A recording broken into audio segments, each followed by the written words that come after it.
Hi heroes! Today we are taking a comprehensive look at the dungeon faction in Olden Era. We begin with the dungeon heroes, then proceed to the town screen, while briefly glancing at the town screens of the earlier heroes games. Next, we analyze each dungeon creature and their upgrades, their combat styles and abilities. Lastly, we inspect the recruitment screen, where you can hire available units. Are you ready to delve into the dungeon? Let's begin!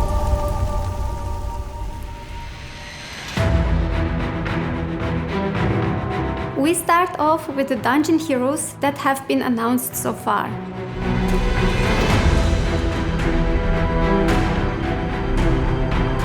Each faction in Olden Era has two hero classes, a might-based and a magic-based class. Overlords are the might heroes of dungeon, and warlocks are the magic heroes.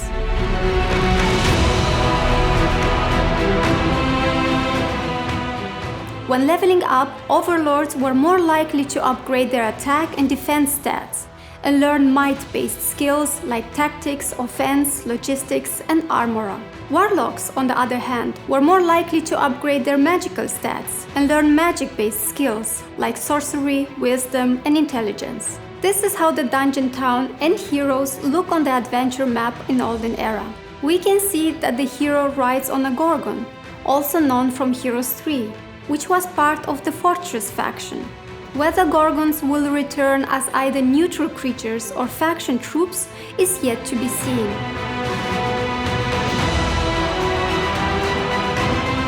Town screens have always been an interesting and exciting part of the Heroes games. For that reason, we will start with a brief look at the previous Heroes games to see the evolution of the dungeon town screens along with Paul Romero's beautiful soundtrack.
And now it's Unfrozen's turn to present the dungeon town in Olden Era.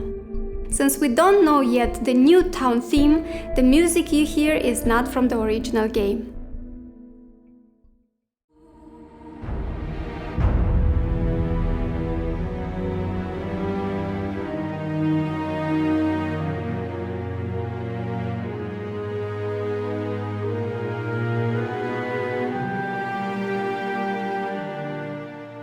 Many people loved the presentation of the towns in Heroes 5, and in Olden Era the devs built the towns in full 3D as well.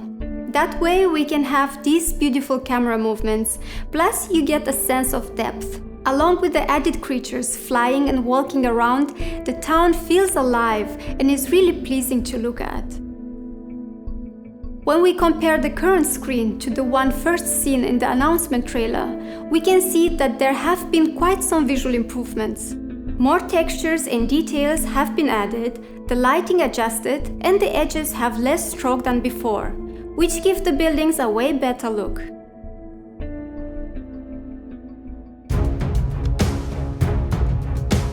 Now let's have a detailed look at each dungeon creature, starting with the good old troglodytes.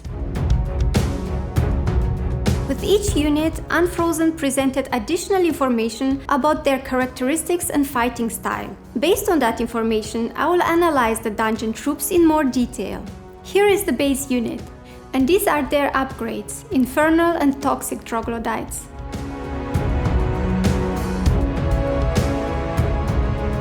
Their standard attack is a melee attack, meaning it is a close combat attack. They come in big numbers, which implies that their growth rate is high.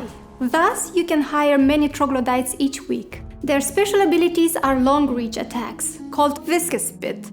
The base unit and both upgrades are capable of attacking the enemy with one hex in between. With the long-reach attack, the troglodyte's damage output is reduced. Yet this opens up strategic possibilities on how to position the troglodytes. With all long-reach attacks, the enemy shouldn't be able to retaliate. The upgraded versions are able to either cause additional damage or lower the enemy's defense value, probably temporarily for one or more rounds.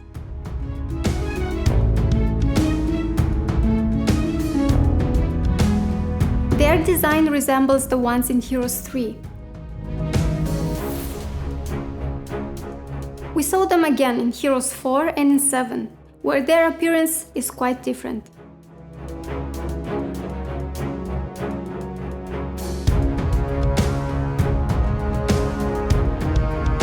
Next, we have the Infiltrator.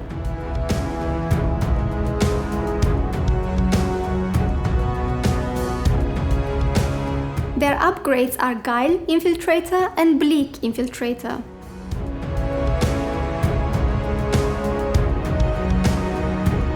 Their standard attack is a melee attack, and they can teleport, meaning they will be capable of overcoming obstacles and move to any hexagon within their movement limit, similar to Devils in Heroes 3. Their special ability is Hit and Run, resembling the Harpies in Heroes 3 and Blood Maidens in Heroes 5.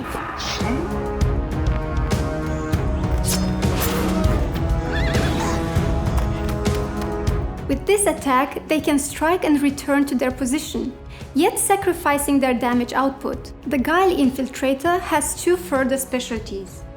After their attack, the enemy is chained. That could mean that the enemy loses initiative or movement points. For those new to Heroes games, movement points determine how far a unit can move on the battlefield, whereas initiative values decide when units will get their turn. So a creature with a high initiative rate will act before others with lower initiative. Their ability Shadow Strike is Hit and Run attack as well. Yet we can see that only the unit's shadow attacks the enemy, indicating that the enemy won't be able to retaliate.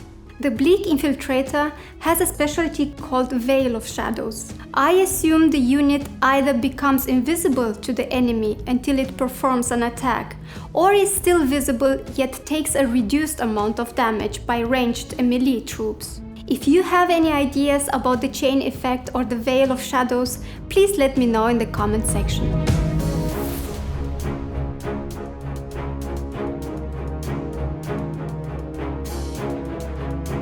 The Infiltrator design is apparently inspired by the Scout in Heroes 5 and the Assassins in Heroes 6 and 7. Unfrozen did not yet present the Tier 3 unit in detail. The devs probably need further work or changes and improvements before presenting them in detail. Tier 4, the Minotaurs, the strong melee fighters. Their upgrades are Minotaur Lord and Minotaur Vanguard. They have a low growth rate, meaning each week you can only hire a small amount of Minotaurs. They make it up with their high stats, indicating their attack and defense values will be high. They are eager for battle and therefore always have high morale. What does that mean? A high morale can enable units to act twice in one round in battle, as in Heroes 3, which leads to a clear advantage. Or move up in the initiative bar and thus make the unit act sooner again, as in Heroes 5. On the other hand, a negative morale can cause a unit to lose their turn in a battle round and therefore lose an opportunity to attack. All Minotaur versions have the so-called Grand Slam ability, enabling them to attack multiple enemies if they are stacked in a line, up to 3 stacks of units at the same time, judging from this footage.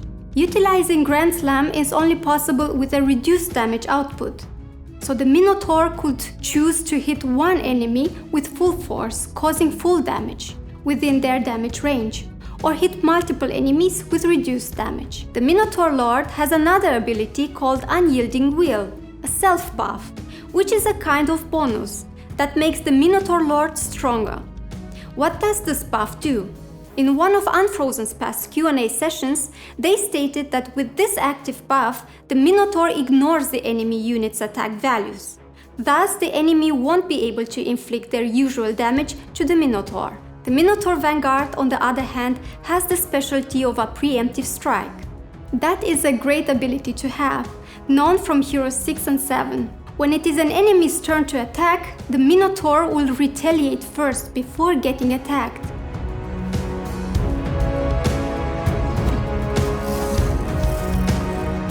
Generally, this also demonstrates that the Unfrozen team still looks for inspirations from the later Heroes games.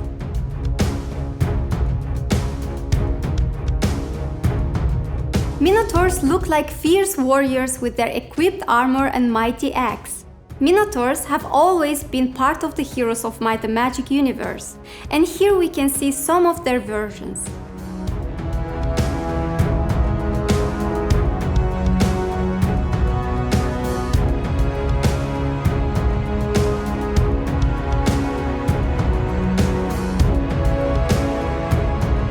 Let's proceed with one of my favorite units in the Heroes franchise, the Medusa, Tier 5 in Olden Era. Their upgrades are Medusa Sculptors and Medusa Queens. They are ranged units, enabling them to attack the enemy from a distance. In the previous Heroes games, all enemy units were not able to retaliate when they were hit by a ranged unit. It was only in Heroes 4 that allowed ranged creatures to retaliate when they were attacked by ranged units. I assume that Olden Era will keep it similar to the other Heroes games, so that Medusa can shoot any creature on the map from a distance without fearing retaliation. Medusas have no range penalties. That usually means that they can hit any enemy from any distance with full force. Let's explore that quickly. In Heroes 3, your ranged troops usually get a penalty to their damage when the enemy is further away, and only do full damage within their damage range when the enemy is closer. There is another important aspect to shooters, namely melee penalty, and it works as follows. When an enemy creature is placed next to a shooter, the shooter gets a penalty. It cannot shoot anymore because it is blocked by the enemy unit, so the only available attack is a melee attack, a close combat attack. Since the shooter is a ranged unit and not proficient in close combat, it would only do half damage in melee. That is the melee penalty. Some ranged units have no melee penalty, which makes them dangerous and efficient both in ranged and close combat. Back to the Medusa's abilities. All versions can sacrifice damage and perform an area attack, hitting multiple enemies' troops at once, which are positioned in the area of attack. The Medusa Sculptor is able to petrify their enemies. It is not clear yet what this ability does in Olden Era exactly. Petrification could either lead to more damage or cause the enemy to lose initiative or all movement points. I assume that it is the Medusa Sculptors who won't suffer from melee penalty, leading to full melee effectiveness. And I guess it will be the Medusa Queens who will be granted more ranged firepower, leading to more damage in a ranged attack.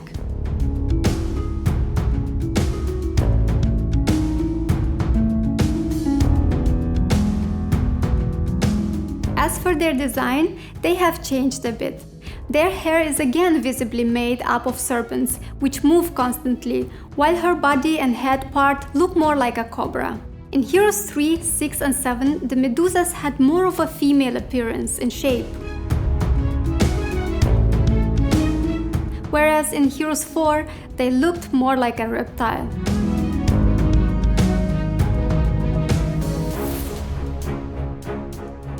Tier 6, the Hydra. Their upgrades are Chthonic Hydra and Infernal Hydra. The Hydra can hit up to 3 targets at once. It grows in power with every turn, indicating that their attack stats get higher each turn, which will lead to more damage. So as an enemy, targeting the Hydra stack early in battle might be a good idea, before they get too strong and cause more harm. With their Whirlwind Strike, all versions of Hydras can sacrifice their damage output in order to attack enemy creatures around them. One of the upgraded versions can regenerate, meaning it can heal itself after an attack, and probably even resurrect dead Hydras. The other upgrade weakens enemies with attacks, thus the enemy might suffer a reduced attack strength.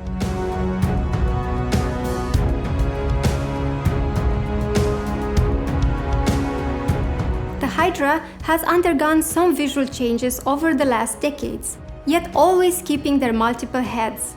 They were present in every Heroes games except for Heroes 6.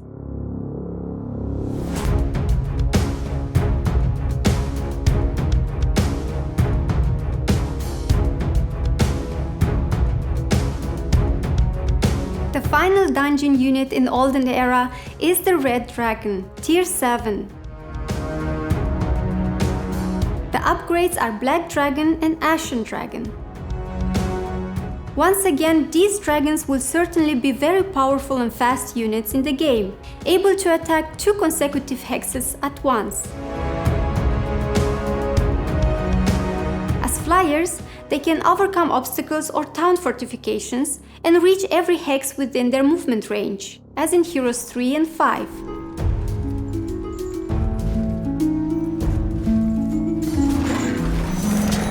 In Heroes 4, flying units could not fly over walls. That was possible only after you destroyed the gate.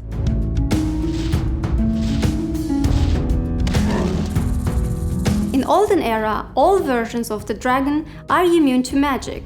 In Heroes 3, the Red Dragon was immune to low-level magic spells only, while its upgrade, the Black Dragon, was immune to all magic. Red dragons in Olden Era may not have complete immunity to magic like their upgrades. The base and the upgraded dragons all have the Inner Flame ability. It is not clear yet what this ability does in Olden Era exactly. If you have any ideas, please let me know what you think. Also, one upgrade can inspire hope in allies according to the given info, probably buffing all friendly troops and granting them some bonus to their attributes. All dragon versions are capable of attacking multiple enemies, as can be seen here, thereby sacrificing their total damage output.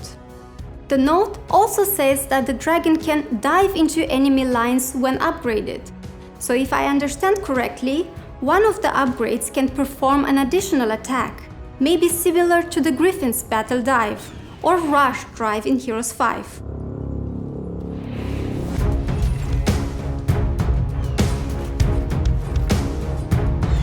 Yet that attack is not demonstrated in this footage.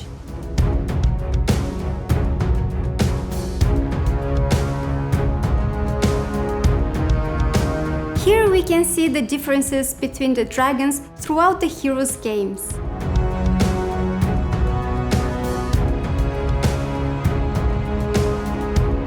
The Black Dragon in Olden Era features numerous purple accents similar to the Shadow Dragon in Heroes 6 and 7. And if you have noticed, Hydras and dragons occupy 1 hex only in Olden Era, as opposed to 2 hexes in Heroes 3. In Heroes 5, 6 and 7, large creatures occupied 4 tiles.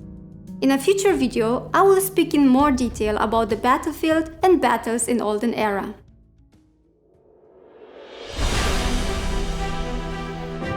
Let's proceed with the recruitment screen. These are the screens that give you an overview of all the available creatures that can be hired. Heroes 2 and 3 were similarly presented.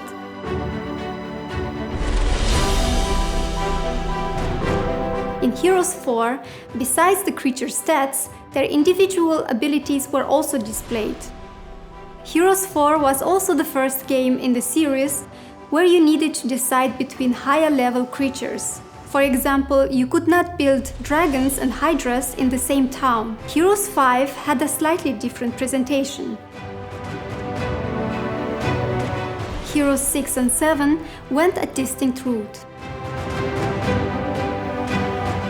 Now let's see Olden Era's presentation and be aware that this is a work in progress footage from an earlier game build shown in a past Q&A session. Thus, some names and designs of the creatures are outdated in the screen. Also, the Tier 3 unit can be seen here, yet this is very likely not the final design. As in Heroes 2 and 3, we can see the available creatures in an overview starting from Tier 1 up to Tier 7.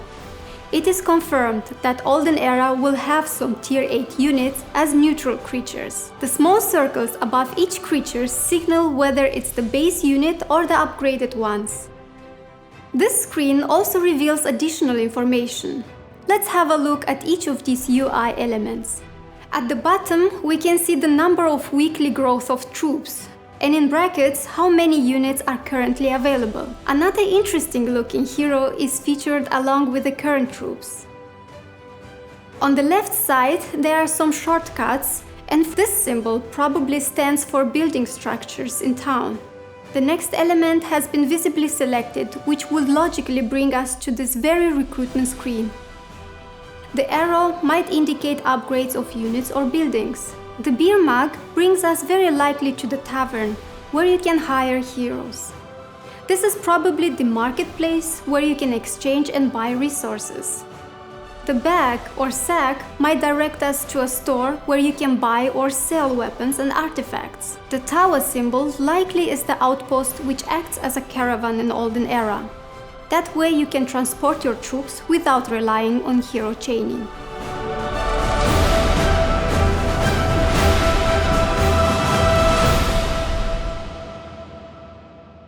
That is the dungeon faction in Olden Era. Thank you very much for watching. What's the next video? Well, I would say it is time we speak about probably one of the biggest concerns and criticism that have been expressed repeatedly by a considerable number of fans of the Heroes franchise. The art style in Olden Era. Stay tuned for that. As always, thank you all for your patience, engagement and support. You are the greatest community of a great franchise. This is Anna with Heroes Take Turns. Farewell until we meet again.